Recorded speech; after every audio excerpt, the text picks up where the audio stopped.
Chers collègues, mesdames, messieurs, chère Christine Petit, ce n'est pas la coutume que l'administrateur prenne la parole à l'occasion d'une leçon de clôture, qui, comme dit le nom, conclut la dernière année d'enseignement d'un ou d'une collègue.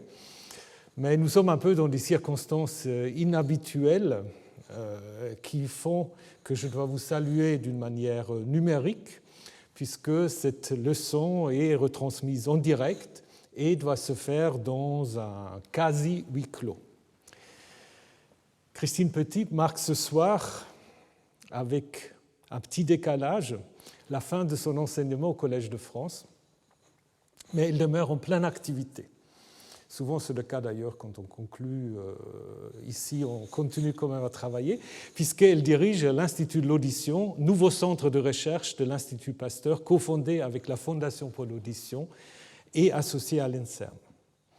En mettant en œuvre une dissection génétique des mécanismes moléculaires et cellulaires de l'audition, s'appuyant sur l'identification des gènes responsables de surdité chez l'homme, ces travaux ont permis un renouvellement des neurosciences de l'audition, conduisant au déchiffrage du fonctionnement du système auditif à l'échelle moléculaire, tout en mettant au jour les processus physiopathologiques à l'origine d'un très grand nombre de formes de surdité. Donc, le genre littéraire de leçon de clôture, ce n'est pas qu'on fasse l'éloge de la professeure sortante, mais quand même, je voudrais remercier d'abord Christine Petit pour tout ce qu'elle a fait ici au Collège de France. Aussi quand même rappeler que dès 2002, donc, tu as déjà esquissé un certain programme qui en fait s'est réalisé, qui a été en fait récompensé par des nombreuses distinctions et des prix, donc je ne vais pas tous les mettre devant vous là, mais lauréat l'UNESCO 2004, Louis Jantet pour la médecine 2006, le Grand Prix INSERM de la recherche médicale 2007, le prix Brain 2012, Kavli 2018 et tout récemment encore le prix Louisa Gross-Horwitz. Donc lors de cette leçon que nous allons entendre maintenant, officiellement la chaire génétique et physiologie cellulaire du Collège de France va se conclure. La professeure Christine Petit va montrer comment les avancées de nos connaissances sur la surdité ouvrent la voie à la recherche d'authentiques thérapies des atteintes auditives, élargissant ainsi la palette des interventions possibles représentées aujourd'hui par les audioprothèses et dispositifs implantés. Donc, comme je le disais, la création récente de l'Institut de l'audition, que d'ailleurs, il y a plus qu'une année, nous l'avons inauguré ici au Collège de France, va ouvrir un espace où pourront s'intégrer ces approches scientifiques complémentaires du monde sonore et de l'audition. L'espoir que cet institut suscite et que nous partageons tous est de contribuer ainsi à recouvrir le lien social que sous-tend l'audition au centre du processus de l'humanisation. Chère Christine Petit, je te remercie très chaleureusement au nom de tous tes collègues et de tous tes amis. Certains vont écouter derrière les écrans, quelques-uns sont ici, de ta contribution exceptionnelle et je te donne la parole maintenant pour prononcer ta leçon de clôture qui est en même temps une leçon d'ouverture à d'autres recherches. Merci. Merci à toi.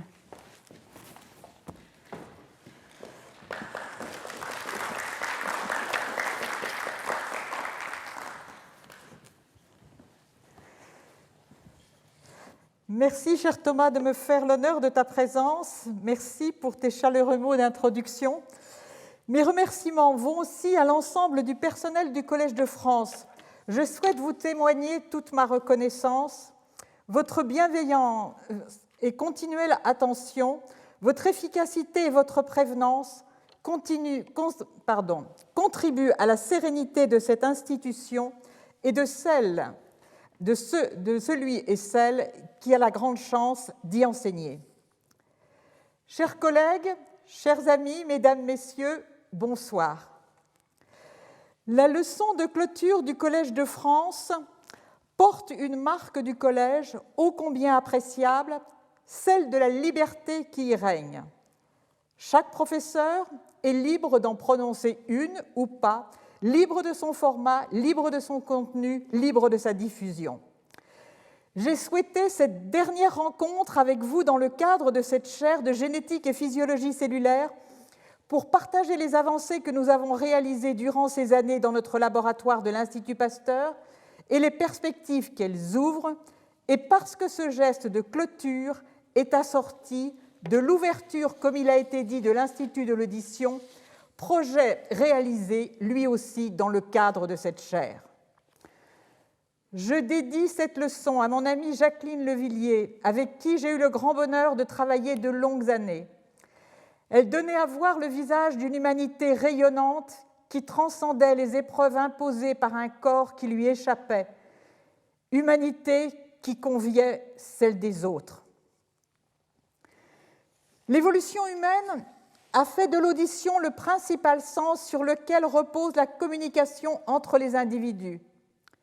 L'audition tire cette fonction du développement du langage, à partir du proto-langage que l'on situe il y a environ 50 000 ans avant le présent, au Paléolithique supérieur, au moment où la sphère sociale de l'Homo sapiens a commencé à s'étendre.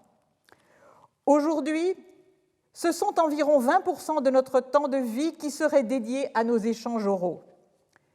L'audition est associée à un autre langage, la musique, langage de l'émotion pour Emmanuel Kant, langage qui, selon Lévi-Strauss, réunit les caractères contradictoires, je cite, d'être tout à la fois intelligible et intraduisible.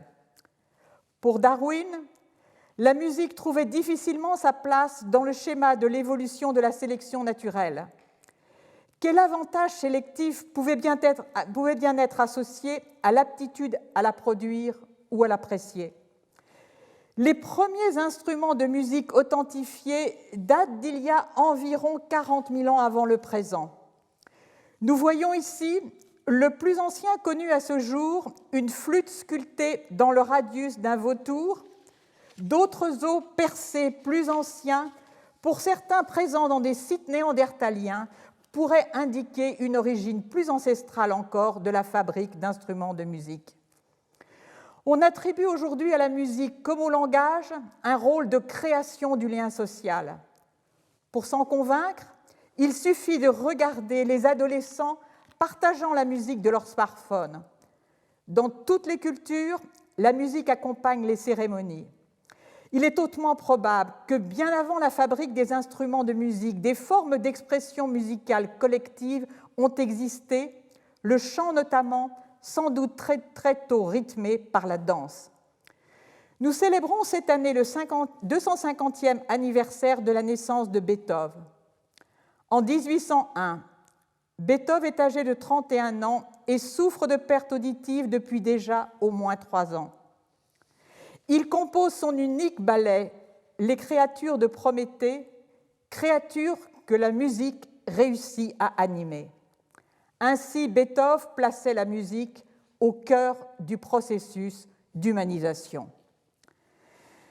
La crise sanitaire actuelle fait œuvre de rappel des besoins humains essentiels.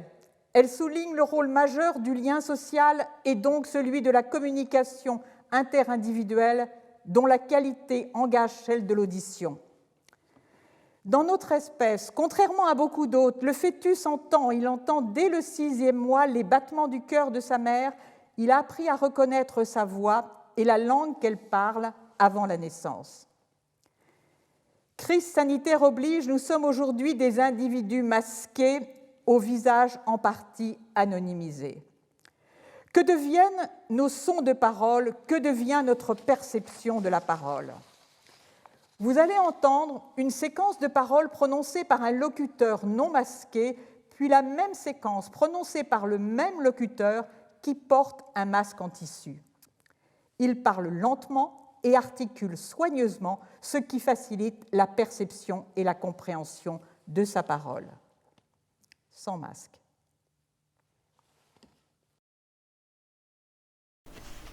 Bienvenue à cette leçon de clôture, en espérant vous voir très bientôt à l'Institut de l'audition. Avec masque. Bienvenue à cette leçon de clôture, en espérant vous voir très bientôt à l'Institut de l'audition. Vous avez sans doute noté que le masque affaiblit l'intensité de la parole.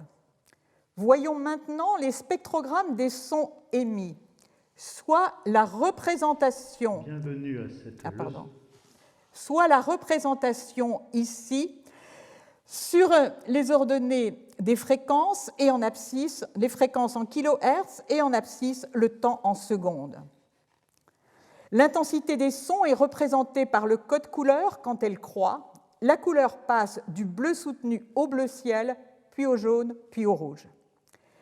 Ici, le spectrogramme de la parole du locuteur non masqué. La fréquence F0 la plus basse indique la fréquence fondamentale de vibration des plis vocaux ou cordes vocales. Sur elle repose la perception de la hauteur tonale de la voix. F1, F2, F3 désignent les fréquences des formants qui correspondent aux fréquences du flux aérien passant par la glotte, qui sont amplifiées par la résonance des cavités qu'il traverse. Le son traverse une suite de résonateurs de la glotte aux lèvres qui changent rapidement de configuration et donc de fréquence de résonance en fonction du phonème prononcé. En règle générale, les trois premiers formants F1, F2, F3 suffisent pour identifier les phonèmes. Voici maintenant le spectrogramme de la parole masquée. On observe une baisse d'intensité bien visible sur les hautes fréquences, ici, dont la couleur bleue s'estompe. Pour le reste, l'ensemble du spectre paraît peu modifié. Un examen plus attentif permet d'observer dans cet encadré, ici la parole sans masque, là la parole masquée. La séquence de paroles est voisine mais pas identique à la précédente. Sans masque, masqué. Que les harmoniques, ce que l'on voit, que les harmoniques qui constituent le formant F1 sont véritablement lissées le long de l'axe du temps. L'attaque du phonème indiquée par la flèche a presque disparu. Autre comparaison, dans cet autre encadré, ici le spectrogramme sans masque, là avec masque, sans masque, avec masque. À nouveau, la flèche indique la disparition de l'attaque du phonème et le lissage des harmoniques sous l'effet du masque.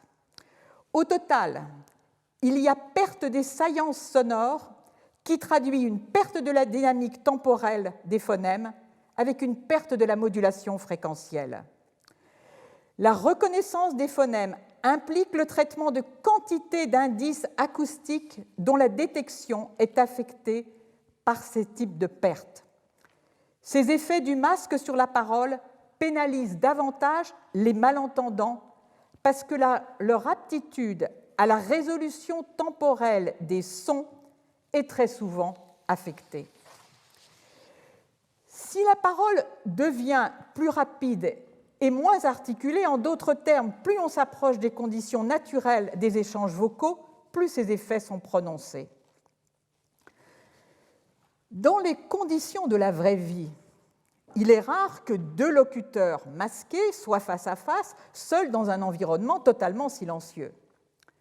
La situation habituelle est celle de deux locuteurs masqués qui cherchent à dialoguer dans un environnement bruité ou bruyant. Une des performances les plus remarquables du système auditif est précisément de permettre l'écoute dans le bruit.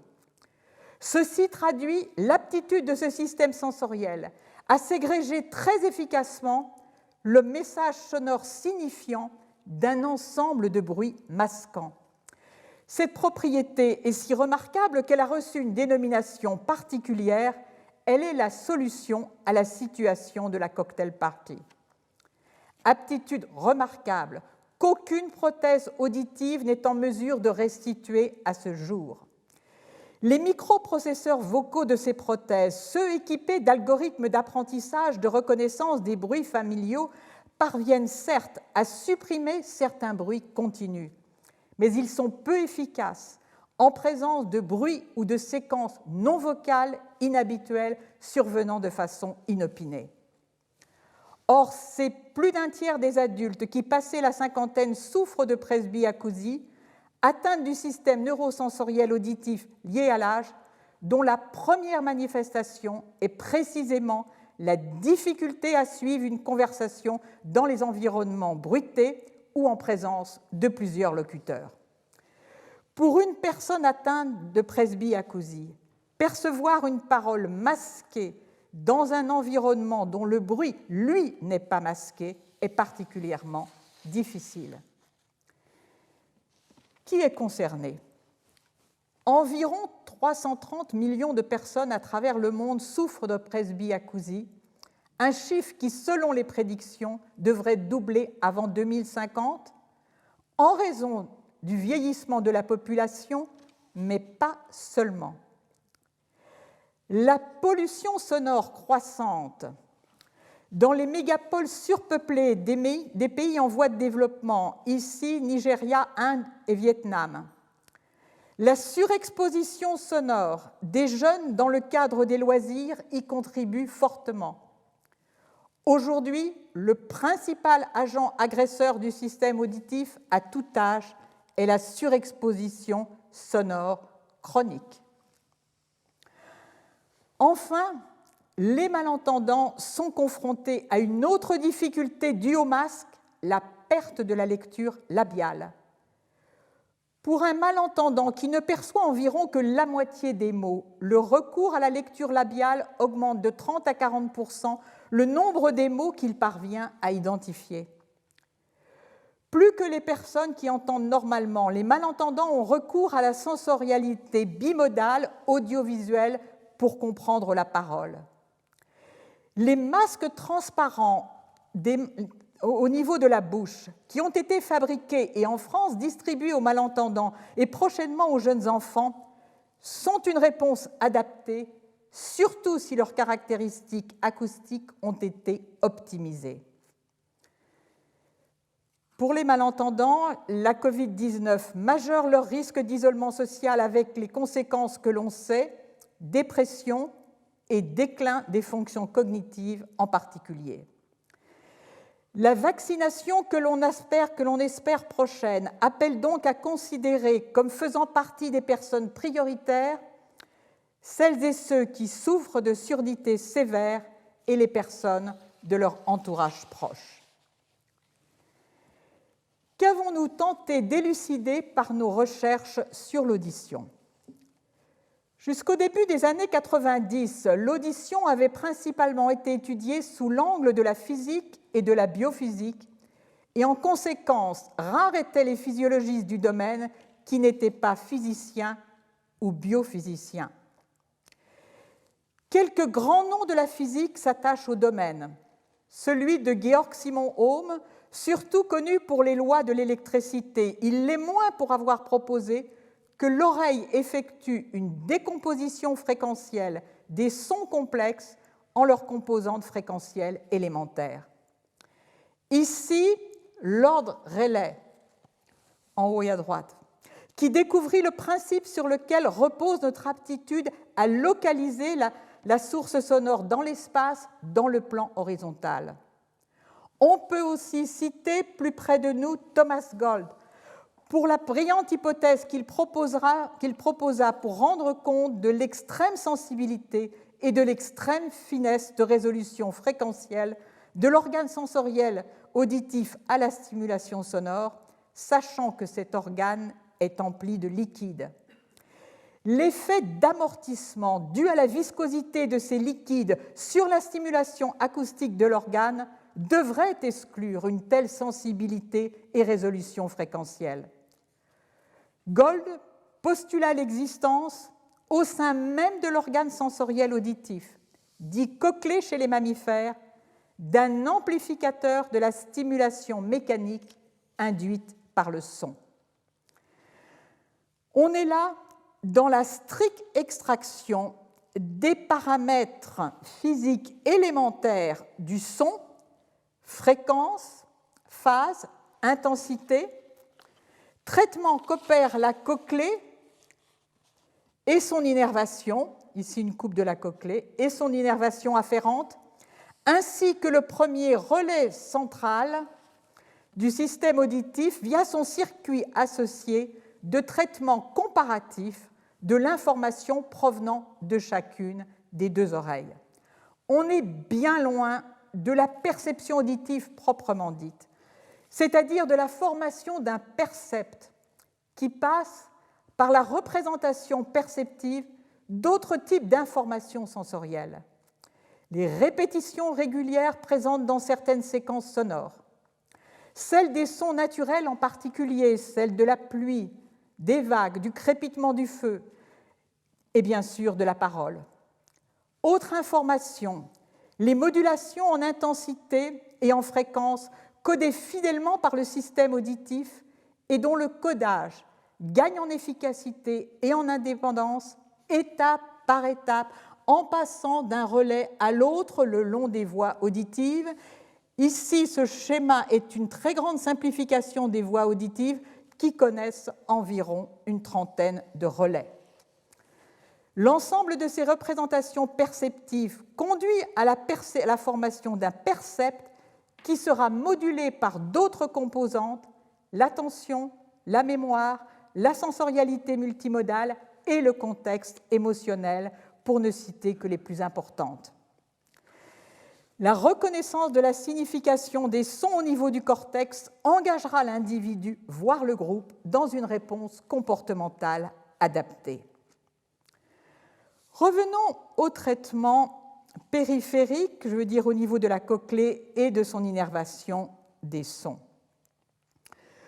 Au début des années 1990, la physique de l'audition s'était étendue depuis une dizaine d'années à la micromécanique cellulaire, en particulier à celle qui est impliquée dans la transduction sensorielle auditive, c'est-à-dire la conversion de la stimulation sonore de la cellule sensorielle, que l'on appelle cellule signée, en un signal électrique qui la dépolarise et la conduit à libérer son neurotransmetteur, le glutamate.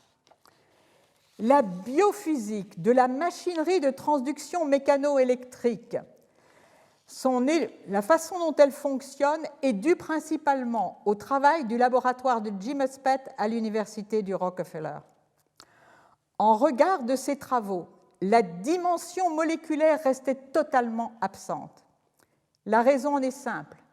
Ni les approches biochimiques, ni celles de biologie moléculaire classique ne pouvaient permettre d'identifier les composants moléculaires exprimés dans la cochlée. Le nombre des molécules correspondantes est bien trop faible. La cochlée est l'organe que vous voyez ici, qui compose avec le vestibule, l'organe de l'équilibre, l'oreille interne. Elle abrite une vingtaine de types cellulaires dont chacun ne comporte qu'un tout petit nombre de cellules.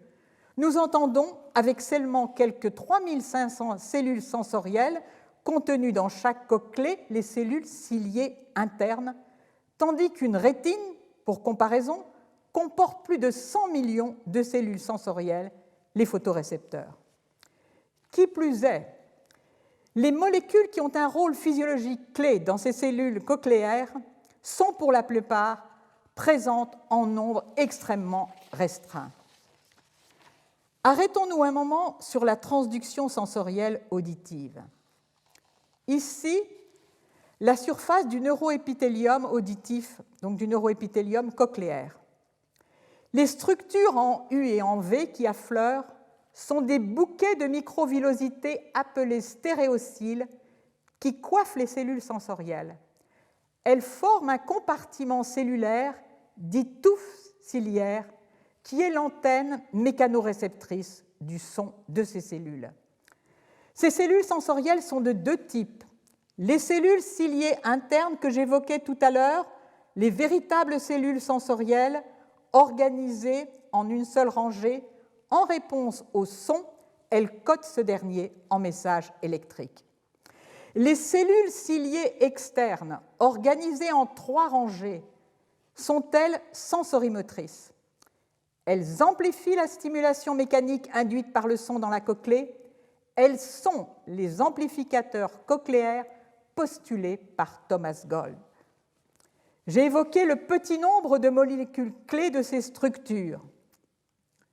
Le filament que vous voyez ici, torsadé, Dietz-Tippling en fournit un exemple.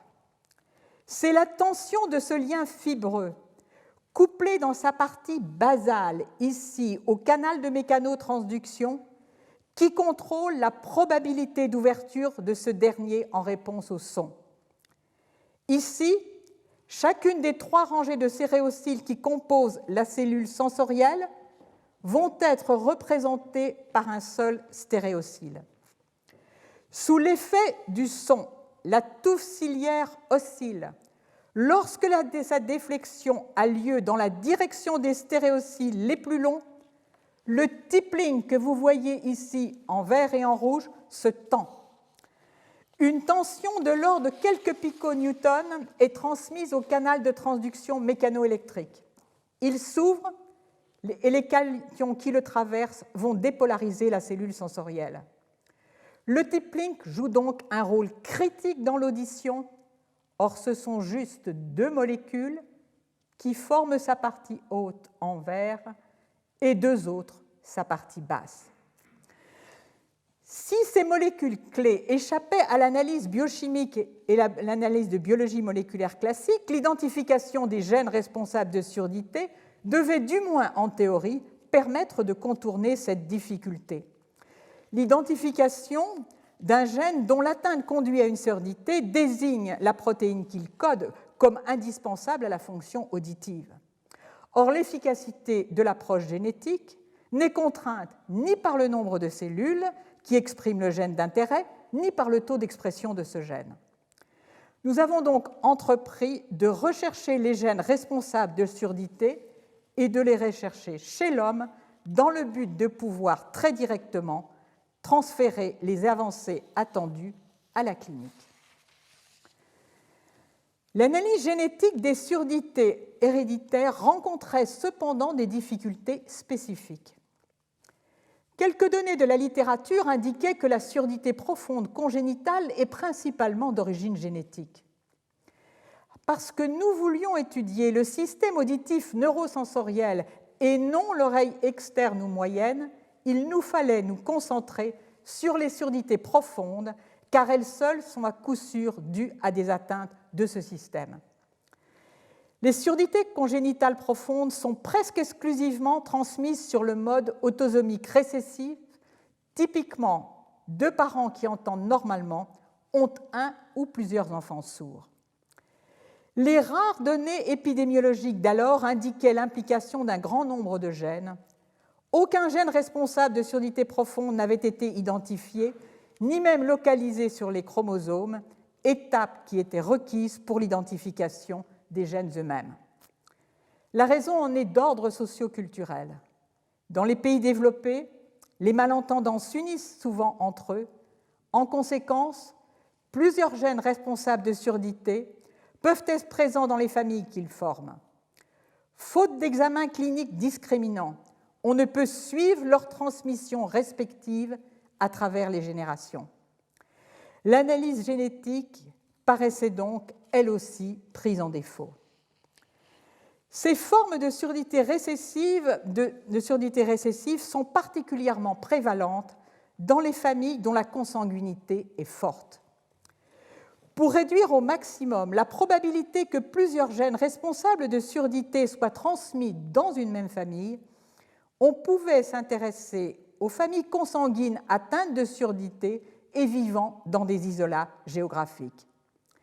Ces isolats ont en règle générale été fondés par un petit nombre de personnes, ce qui minimise la probabilité que plusieurs gènes responsables de surdité soient présents. Nous avons donc développé un réseau de collaboration avec des généticiens et des ORL de pays où la consanguinité est forte et les isolats géographiques persistent. Ici, nos collègues sont dans le sud tunisien. Ils procèdent au travail très exigeant de regroupement des familles qui ont accepté de participer à l'étude. Elles vivent dans un village situé au bord d'un désert. L'appréciation de leur atteinte auditive se faisait sans appareil audiométrique. Elle se fondait sur l'absence d'acquisition du langage chez les personnes atteintes de surdité profonde. En bas sur cette diapositive, vous voyez la représentation de la première famille que nous avons pu étudier dans le nord de la Tunisie, famille atteinte de surdité profonde. Plusieurs couples de cousins issus de germains qui entendent normalement ont eu des enfants dont certains sont atteints de surdité. Nous avons ensuite étendu ces études collaboratives à des collègues généticiens et ORL du Liban et étudié les familles atteintes de surdité dans ce pays et en Jordanie. Des familles atteintes en Iran ont aussi été regroupées, notamment par des chercheurs iraniens qui ont ensuite rejoint le laboratoire. Ce travail s'est étendu à l'Algérie, au Maroc et à la Mauritanie. L'établissement de ce réseau de collaboration fut une période particulièrement riche, tout autant sur le plan humain que scientifique. Je passe sous silence les méthodes que nous avons mises en œuvre pour identifier ces gènes à une époque où le génome humain n'était que partiellement séquencé. Rapidement, nous sommes parvenus à identifier plusieurs gènes responsables de surdité. Sans surprise, les tout premiers gènes isolés se sont révélés être responsables des formes les plus fréquentes de surdité héréditaire profond. Ils étaient tantôt responsables de surdité isolée, tantôt responsables de surdité syndromique, c'est-à-dire associés à d'autres signes cliniques, comme par exemple des pathologies visuelles, dans le cadre du syndrome de Usher sur lequel nous avons fait porter nos efforts. Aujourd'hui, plus de 130 gènes responsables de surdité ont été isolés.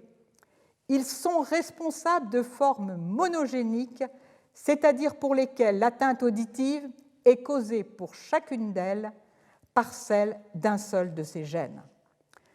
Première conclusion de ce travail, la surdité sévère ou profonde de l'enfant dans les pays développés est principalement d'origine héréditaire.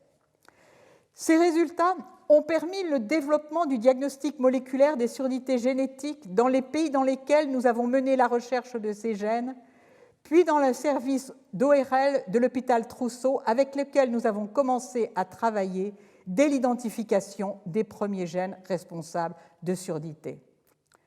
Le diagnostic moléculaire permet de conclure à l'origine génétique de la surdité dès la naissance du premier enfant sourd et informe les familles du risque de récurrence de la surdité pour les enfants à venir. Comment accéder aux fonctions des protéines codées par ces gènes? À ce jour, ces fonctions ne peuvent être approchées qu'in vivo, dans des modèles animaux des surdités humaines. En pratique, il s'agit de souris dont le même gène que celui qui est en cause dans la surdité chez l'homme a été modifié de façon à l'inactiver partiellement ou totalement. Presque toutes les protéines codées par les gènes de surdité que nous avons identifiées se sont révélées être des protéines cochléaires jusqu'alors inconnues. L'impératif d'explorer la fonction de ces protéines in vivo tient au fait que la réponse cochléaire au son est la résultante d'un jeu de forces mécaniques qui s'exerce sur un organe de forme complexe, de composition tissulaire très hétérogène, empli de liquide et qui engendre, ces forces qu'elles engendrent, des déplacements aussi complexes. On ne sait pas prédire, à partir de l'étude des différents éléments cochléaires pris isolément, l'impact sur ces déplacements de la perte d'une protéine impliquée dans telle ou telle des différentes structures cochléaires. Les modèles de souris des surdités humaines présentaient bien tous des pertes auditives. Qui plus est, en règle générale, le degré d'élévation de leur seuil auditif, tout comme la date d'apparition de leur surdité, était cohérent avec ceux observés chez l'homme. La conservation morpho-fonctionnelle entre la cochlée humaine et celle de la souris s'étendait donc bien aux mécanismes moléculaires sous-jacents. La possibilité d'extrapoler à l'homme les conclusions obtenues chez la souris se présentait donc de façon plutôt favorable. Une étude multidisciplinaire approfondie de ces modèles animaux s'imposait.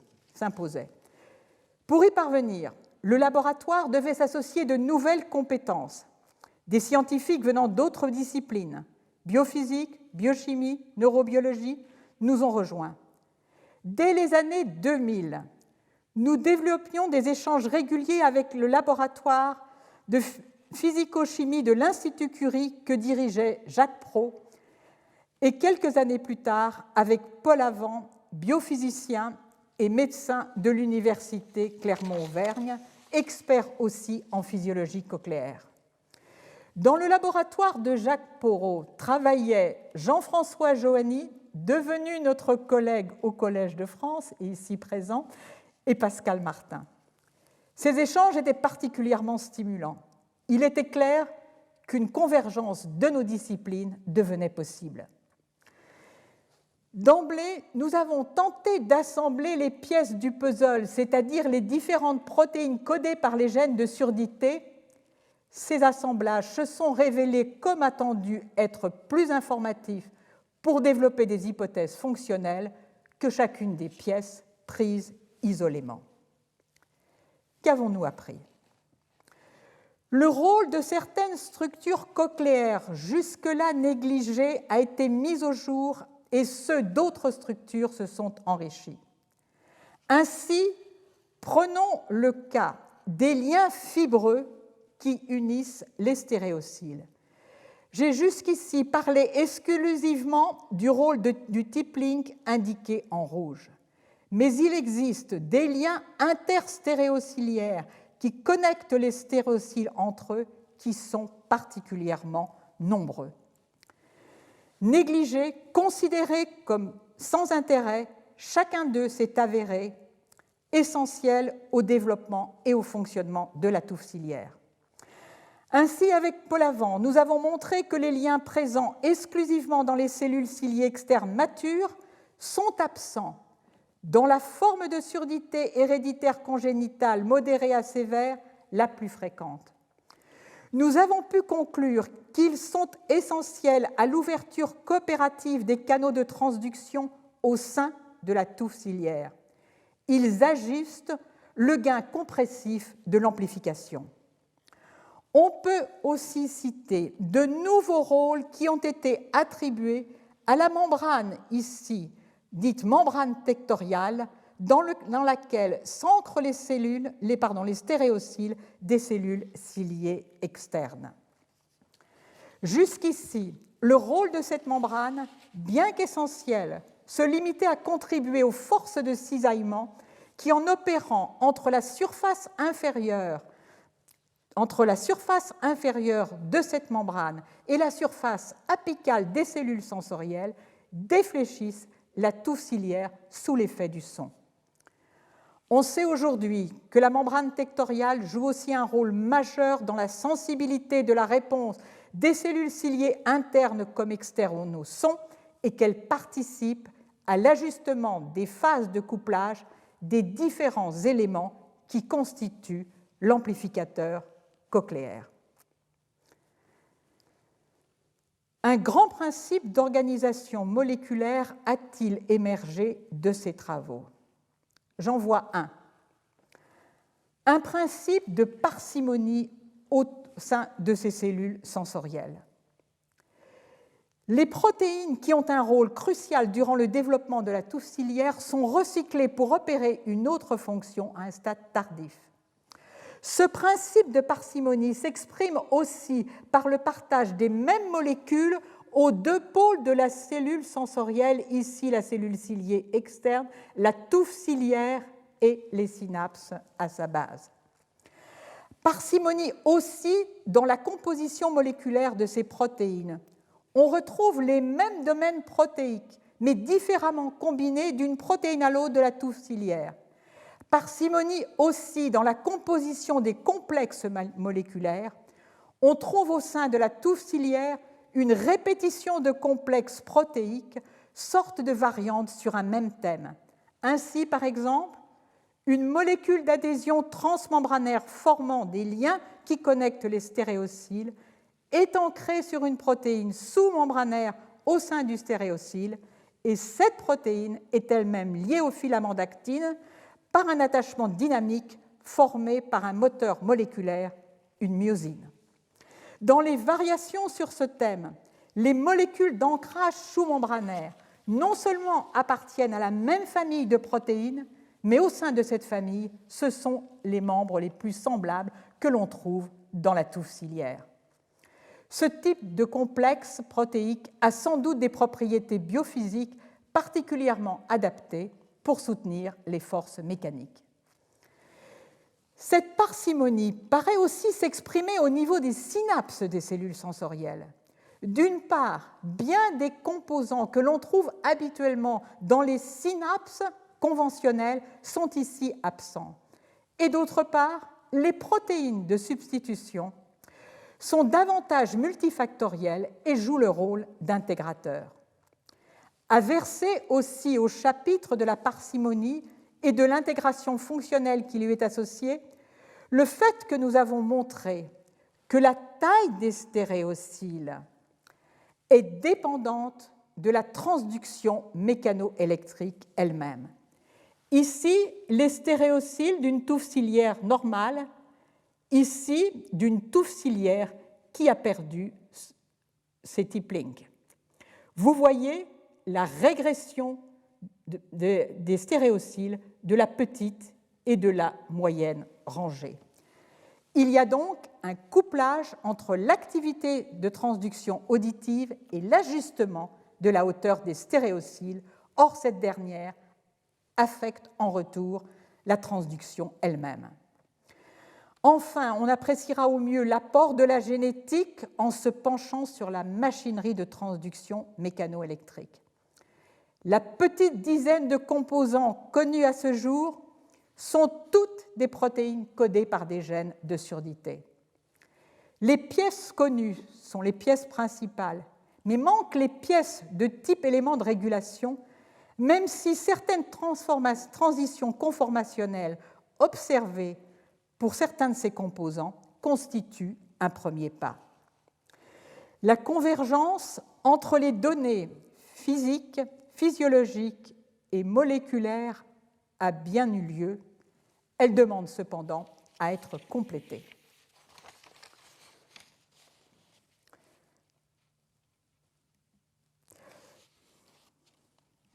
Au fur et à mesure de ces avancées, nous avons cherché à identifier ce qui pourrait être transféré en clinique. Les exemples ne manquent pas. J'en donnerai deux. Le premier porte sur la réévaluation de la signification d'un des rares tests cliniques d'exploration de la fonction auditive.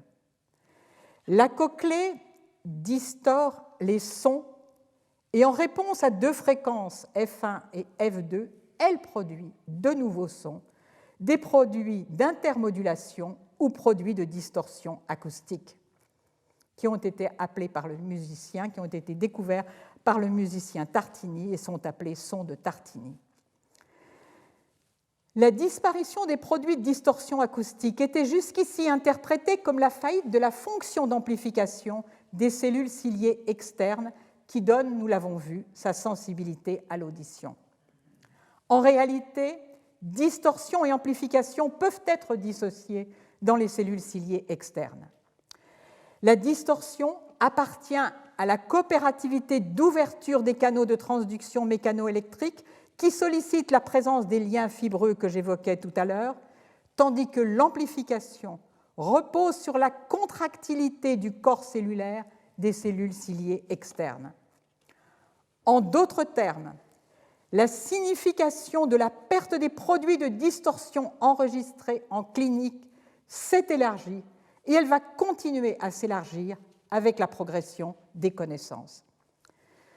De cette compréhension affinée de la signification de ce test, on peut attendre le développement d'une recherche visant à adapter en conséquence le réglage des audioprothèses. Autre exemple. Certains gènes de surdité dont le rôle au niveau de la cochlée est bien identifié ont aussi un rôle au niveau du système auditif central chez la souris. c'est ce que nous avons observé dans notre laboratoire. Or, il y a là une alerte au plan médical, puisque ces résultats suggèrent que dans certaines formes de surdité, la restauration de l'unité par intervention cochléaire pourrait gagner en efficacité en prenant en compte l'attente centrale dans la rééducation auditive. C'est en quelque sorte un champ nouveau qui s'ouvre. En déchiffrant le rôle des protéines codées par les gènes de surdité, nous avons déchiffré en parallèle la physiopathologie de chacune de ces atteintes héréditaires de l'audition. Alors le nous ici est un peu large, comme vous allez le voir sur le tableau qui suit. Un grand nombre de processus physiopathologiques ont été élucidés. Le laboratoire a eu une part importante dans ces découvertes, mais beaucoup d'autres laboratoires y ont contribué. Nous avons proposé la classification suivante des formes précoces de surdité héréditaire sensorielle, atteinte de la touffe ciliaire dans son développement ou son fonctionnement, atteinte de la synapse, des cellules ciliées internes et des neurones auditifs, atteinte des jonctions cellulaires, atteinte des matrices extracellulaires, en particulier de la membrane tectoriale, homéostasie métabolique et ionique qui peuvent être atteintes, stress oxydant, inflammation et immunité également, qui jouent également un rôle, et régulation transcriptionnelle. Cette classification montre la diversité des mécanismes pathophysiologiques qui sous-tendent les surdités héréditaires précoces. Qu'entendrez-vous demain? Qu'entendrons-nous demain? La prédiction est toujours difficile, surtout lorsqu'elle concerne le futur, aimait à répéter le physicien Niels Bohr. Quel sera notre environnement sonore? Aura-t-on stoppé l'exode des oiseaux hors des villes qui, un temps, parviennent à adapter la fréquence de leur chant de façon à pouvoir continuer de communiquer malgré les bruits urbains, puis finissent par quitter les lieux hostiles? Nous avons vu les conséquences de la surexposition au bruit sur le système auditif chez l'homme. Les politiques publiques auront-elles été modifiées, celles de l'enseignement en particulier, pour réduire l'agression sonore de certaines salles de sport, des cantines et de certains halls de récréation? Saura-t-on prendre en compte le fait que l'enfant sourd, qui entend grâce aux prothèses auditives dans un environnement silencieux, redevient sourd dans une classe bruyante, à la cantine et en récréation? Accompagnera-t-on les enseignants dans leur démarche d'optimisation de leurs échanges oraux par un travail sur leur voix, une attention particulière portée sur la nécessité de ponctuer les temps de parole par de vrais silences pour une écoute de qualité? Aura-t-on intégré dans l'éducation à la citoyenneté le fait que les malentendants, enfants comme adultes, ont besoin de la lecture labiale et d'un environnement silencieux pour comprendre la parole? Aura-t-on enfin réussi à intégrer dans l'enseignement de la musique en milieu scolaire non pas seulement le chant, mais bien le fait d'apprendre à jouer d'un instrument dont le bénéfice sur les fonctions cognitives et la cohésion sociale n'est plus à démontrer? Aura-t-on mieux intégré dans les plans de développement des transports, de l'urbanisation, du logement, la maîtrise de l'environnement sonore? Des associations se sont formées qui portent ce qu'elles nomment la cause du sonore. L'une d'elles, la Semaine du son, a ainsi porté une résolution adoptée à l'UNESCO, signée par plus de 130 pays, au titre du rôle de l'organisation dans la protection de la diversité des langues et des cultures, dont la culture musicale. Cette résolution convie les États à intensifier leurs efforts sur la qualité des environnements sonores et la santé auditive dans toutes leurs actions. Rappelons que pour l'Organisation mondiale de la santé, je cite, « La santé est un état complet de bien-être, physique, mental et social, et non pas seulement l'absence de maladie ou d'infirmité. » Les scientifiques sont conviés à se saisir de cette définition élargie de la santé humaine et à s'inscrire dans une approche multidisciplinaire et plus intégrative qu'elle appelle. Comment percevrons-nous les sons ?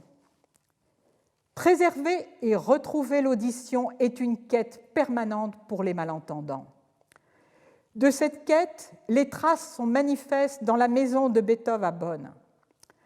Suite de cornets acoustiques en cuivre de plus en plus élaborés, palette de bois qui lui transmettait les vibrations du piano, une extrémité placée sous la table d'harmonie et l'autre, et il était assis sur l'autre.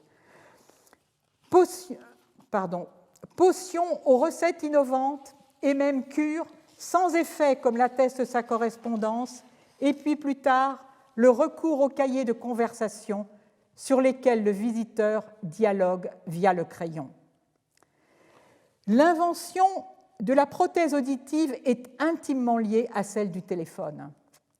Chez Lebel, l'intérêt pour la phonologie, la musique et la surdité étaient omniprésents. Alexander Graham Bell a converti immédiatement son invention du téléphone en prothèse auditive. Il parvint, via le téléphone, à dialoguer avec sa femme malentendante qui se tenait à distance. Puis c'est l'arrivée de l'électronique analogique avec l'amplification du signal électrique au sein des prothèses. En 1957, suite aux premières expériences d'André Djourno, c'est l'invention de l'implant cochléaire, dispositif schématisé ici et dans lequel le codage des sons, codage électrique, est transmis non pas un écouteur comme dans les audioprothèses, mais un faisceau d'électrodes implanté dans la cochlée qui stimule directement les fibres du nerf auditif. Véritable révolution, cet implant tire du silence les enfants sourds profonds de naissance. Viendra ensuite l'électronique numérique. Les microprocesseurs vont devenir de plus en plus performants, ainsi permettant un traitement fin et en temps réel de la parole. Alors, aujourd'hui, un nouveau tournant s'opère. Fondé sur les avancées que nous avons vues, la caractérisation clinique et la prise en charge des atteintes auditives doivent rejoindre le niveau qu'elles ont dans d'autres domaines de la médecine. Leur approche diagnostique doit considérablement s'enrichir et d'authentiques thérapies doivent se développer. Développement du diagnostic, parce que les tests physiologiques de l'audition chez l'homme ne donnent aujourd'hui que des informations rudimentaires. Or, par l'étude des modèles animaux des surdités humaines, nous savons quels sont les corrélats physiologiques d'un grand nombre d'atteintes de la cochlée, ce qui conduit au développement de tests plus spécifiques chez l'animal. Ils doivent maintenant être transposés à l'homme. Comme pour les atteintes des autres organes, des diagnostics multiparamétriques fondés sur des biomarqueurs peuvent être conçus. Le résultat, intégrés dans des appareils médicaux, permettront le développement d'algorithmes d'aide au diagnostic. Ces nouveaux diagnostics fourniront en retour un grand nombre de données qui permettront d'affiner et d'enrichir progressivement les algorithmes initiaux en ayant recours à leur traitement par l'intelligence artificielle. Enfin, on ose aujourd'hui parler de traitement de la surdité, ou plutôt, comme nous l'avons vu, des surdités, parce que les connaissances de leur physiopathologie indispensables au développement de thérapies ont été acquises et ne cessent de croître. Plus, nombreux sont les laboratoires à travers le monde et parmi les meilleurs qui ont opéré une transition de la recherche fondamentale de haut niveau vers la recherche de thérapie, recherche fortement soutenue par le secteur industriel dans beaucoup de pays. La recherche pharmacologique prend de l'ampleur. Elle va des tests de la pharmacopée existante guidés par les mécanismes pathogéniques élucidés au développement de nouveaux composés. La recherche de thérapie par régénération cellulaire s'adresse principalement aux cellules sensorielles. Leur capacité de régénération a été perdue au cours de l'évolution des mammifères, mais elle persiste chez l'oiseau. Dans cette perspective, des laboratoires se sont activement engagés dans le nécessaire déchiffrage des mécanismes moléculaires sous-jacents. Enfin, chercher à traiter les surdités par la thérapie génique coule en quelque sorte de source.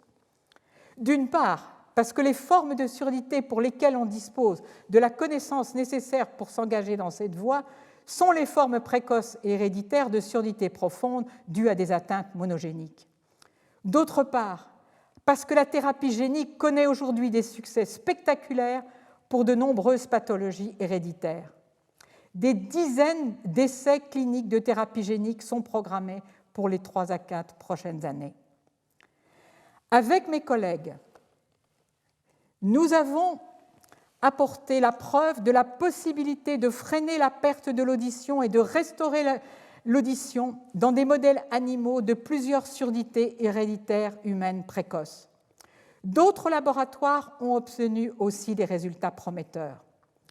Plus, nous avons récemment mis en évidence l'existence de formes monogéniques de presbyacousie sévère, ouvrant un large champ d'application, large compte tenu du nombre de personnes atteintes. L'objectif est de restaurer une perception auditive de qualité supérieure à celle que permettent les prothèses, en particulier la possibilité d'une écoute dans le bruit et d'une appréciation de la musique. Tandis que se construisent ces approches, l'impératif de combler les lacunes de la connaissance qui portent en germe les thérapies futures à échéance plus ou moins proche demeure intact. Les approches séquentielles qui allaient jusqu'ici de la recherche fondamentale à la recherche de thérapie s'effacent aujourd'hui pour laisser place à des approches fondamentales et translationnelles de progression conjointe et d'emblée intégrée. C'est précisément pour répondre à ces défis de la connaissance et à ceux du développement de thérapie que Françoise Bettencourt-Meyers et Jean-Pierre Meyers ont formé le dessein de doter la France d'un institut de recherche sur l'audition, couplé à un centre de recherche et d'innovation en audiologie humaine. Vous voyez ici la façade de cet institut et là les visages de celles et de ceux qui composent les premiers groupes de recherche de l'Institut, chercheurs de formations très diverses, ORL, ingénieurs, audioprothésistes, techniciens et personnes qui assurent les fonctions dites de support de l'activité scientifique. Qu'écouterez-vous demain? Qu'écouterons-nous demain? Peut-être encore ce très beau texte de Victor Hugo sur Beethoven qui dit mieux que tout autre comment la représentation et la création de la musique persistent quand l'aptitude à entendre les ondes sonores disparaît. Je cite: « Ce sourd entendait l'infini. Les hommes lui parlaient sans qu'il les entendît. Il y avait une muraille entre eux et lui. Cette muraille était à claire-voie pour les mélodies de l'immensité. L'infirmité de Beethoven ressemble à une trahison. Elle l'avait pris à l'endroit même où il semble qu'elle pouvait tuer son génie, et chose admirable, elle avait vaincu l'organe sans atteindre la faculté. Beethoven est une preuve de l'âme. Ah, vous doutez de l'âme? Eh bien, écoutez Beethoven. Cette musique est le rayonnement d'un sourd. Est-ce le corps qui l'a faite? Cet être qui ne perçoit pas la parole engendre le chant. Son âme, hors de lui, se fait musique. Que lui importe l'absence d'organe? Le verbe est là, toujours présent. Beethoven, tous les pores de l'âme ouverts s'en pénètrent. Il entend l'harmonie et fait la symphonie. Il traduit cette lyre par cet orchestre. Les symphonies de Beethoven sont des voix ajoutées à l'homme. Cette étrange musique est une dilatation de l'âme dans l'inexprimable. Et plus loin, ces merveilles d'harmonie, ces d'irradiation sonore de la note et du chant sortent d'une tête dont l'oreille est morte Il semble qu'on voit un Dieu aveugle créer des soleils. Alors je veux conclure en exprimant toute ma gratitude, bien sûr, à Françoise Bettencourt-Meyer et à Jean-Pierre Meyer et aux membres de la Fondation pour l'audition qu'ils ont créée pour soutenir l'Institut de l'audition. L'Institut de l'audition est cofondé par l'Institut Pasteur. Je souhaite exprimer ma profonde reconnaissance à Stewart Cole, directeur général de l'Institut Pasteur, et à Christian Vigourou, président de son conseil d'administration, pour l'engagement de l'Institut Pasteur dans ce projet. Je veux aussi remercier l'INSERM, institut auquel notre laboratoire est affilié depuis longtemps et maintenant l'Institut de l'audition. Je remercie aussi vivement Madame la ministre de l'Enseignement supérieur, de la Recherche et de l'Innovation. Je suis particulièrement reconnaissante à François Romanex, directeur général adjoint de l'Institut Pasteur, et à Étienne Cagnard de la Fondation pour l'audition, pour les efforts considérables qu'ils ont déployés pour que ce projet puisse se concrétiser et dans une configuration optimale. Je tiens enfin à remercier très chaleureusement tous mes collaborateurs. Tout d'abord, ceux de Tunisie, du Liban, qui se sont engagés à nos côtés au début de ce projet. La réussite de ce projet leur doit beaucoup. Puis ensuite, d'autres collègues, comme je l'ai mentionné, en Jordanie, au Liban, en Algérie, au Maroc et en Mauritanie. Les chercheurs de notre laboratoire, dont les travaux constituent les avancées que je vous ai présentées, je veux les remercier tout particulièrement. Dominique Veil, Aziz El Emraoui, Saïd Safiaddine, dont le groupe est artisan des essais de thérapie génique que j'ai présentés brièvement, Nicolas Mechalski, Raphaël Etournay, Sédiré Delmagani, Elisabeth Verpi, Amel Baloul, Didier Dulon et Jean-Pierre Ardelin. Plusieurs d'entre eux dirigent des équipes de recherche à l'Institut de l'audition. Je veux aussi remercier tous les étudiants et les postdoctorants dont certains sont aujourd'hui à la tête d'équipes de recherche à l'étranger.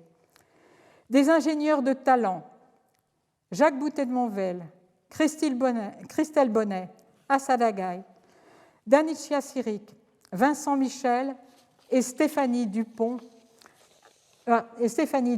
sans oublier Sylvie Compin, technicienne. Je remercie nos collaborateurs, Pascal Martin de l'Institut Curie, Nicolas Wolf de l'Institut Pasteur et nos collaborateurs étrangers en Europe, aux USA, en Amérique latine et en Chine. Je veux aussi remercier tous ceux qui ont contribué, tous les centres ici qui ont contribué à la dernière étude qui a conduit à montrer que la presbyacousie n'est pas seulement une atteinte multigénique et multifactorielle, mais qu'il existe bien des formes monogéniques. Mes remerciements tout particuliers à Paul Avant pour notre collaboration scientifique étroite, aussi fructueuse qu'inspirante et amicale. Merci aussi aux membres de son équipe de recherche de Clermont-Ferrand. Paul Avant aura un rôle majeur dans la dynamique de l'Institut de l'audition en tant que directeur du Centre de recherche et d'innovation en audiologie humaine. Il sera secondé par Hung Taïwan, ORL et physiologiste de l'audition, qui travaille pour l'instant à Lyon. Je veux bien sûr remercier nos sponsors et je vous remercie, vous tous, de votre écoute et vous exprime l'impatience que mes collègues et moi-même avons de vous accueillir à l'Institut de l'audition dans une vie déconfinée, il s'entend. Merci de votre attention.